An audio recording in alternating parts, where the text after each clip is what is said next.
Good morning and welcome to day one of what I eat in a day for 7 consecutive days. We're going to start you off with breakfast.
Okay, here's breakfast. We got our oats done up, and then I made a little coffee here in the French press with some steamed soy milk. Hope you enjoy. You're not going to enjoy. I'm going to enjoy. See you at the next meal. All right, now we are here for lunchtime. We just came back from a walk in the park. So we ended up going to Burger King because we wanted to try the Impossible Whopper. So I grabbed the Whopper and we're going to try it out. Hope it's delicious. Yeah, so I got some fries and then a root beer with it. I'll let you know how it is. All right, so I said that I would talk about the burger and how good it is or good it isn't. I liked it. The A&W Beyond Meat one is much better, in my opinion. Maybe it's because I'm just used to it from having it for so long and so many times, but I don't know. The Impossible was good. Like if it was out of 10, I would give it like maybe a 7.5. My sisters also tried it. They really, really liked it and they find it better than the Beyond Meat, but hey, everyone's got their opinion. I still love the fact that another fast food place has added a vegan option. But yeah, I will buy it again if there's no A&W around. Yeah, that's my opinion on it. Hi guys, tonight we are going to be making personal pizzas and a Caesar salad. So here's our ingredients. We are using mine is going to be like exclusively just vegetables. So we got mushrooms, peppers, spinach, and then the salad is the lettuce is for the salad. Cheese obviously is not for myself, it's for my husband. We don't really buy pizza sauce, we just use pasta sauce. So we got a little bit left over in here, and then we'll use this one as well. Mine, I'm gonna use some garlic barbecue sauce. I love olives on mine, Caesar dressing. We like to use the garlic naan instead of making dough. This is just the easy, lazy way of making personal pizzas. So we'll use garlic naan, pepperoni for my husband, and then we've got some vegan cheese. And then I'm just using whole wheat toast. I'll chop it up a little bit, season it, and then pop it in the air fryer for croutons. And that's it. So you're gonna watch me make this pizza now.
Bye!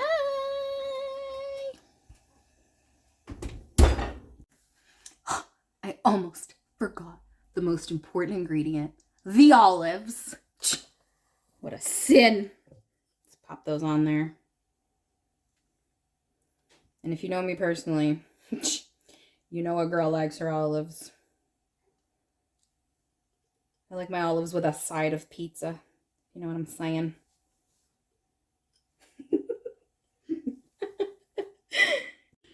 Alright, well, I'm finishing up this video while Veg Frugal Mama puts our new baby to bed. Here are the pizzas. They're out of the oven. I don't know how long they were in there for. Probably like 20 minutes or so. 20 minutes? I got confirmation. About 20 minutes. As you can see, this is her pizza. Very colorful. She loves olives. Ugh. Gross. This is my pizza here. Not vegan.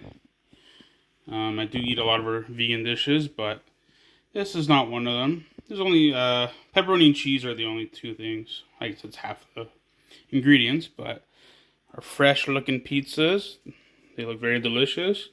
Here's our salad. We ended up going with this ranch dressing that I think we got out of the dumpster. So, yeah, nice little salad. And then here's the croutons that she made, and I'm just going to pop them in there. I'm probably going to put them all over the counter here, right? Maybe I should have put them before, but I'll mix them in there. And yeah, that's that's our dinner here. Hope you enjoyed our little pizza mission. It's delicious. Don't you just want that? Alrighty, thanks for watching.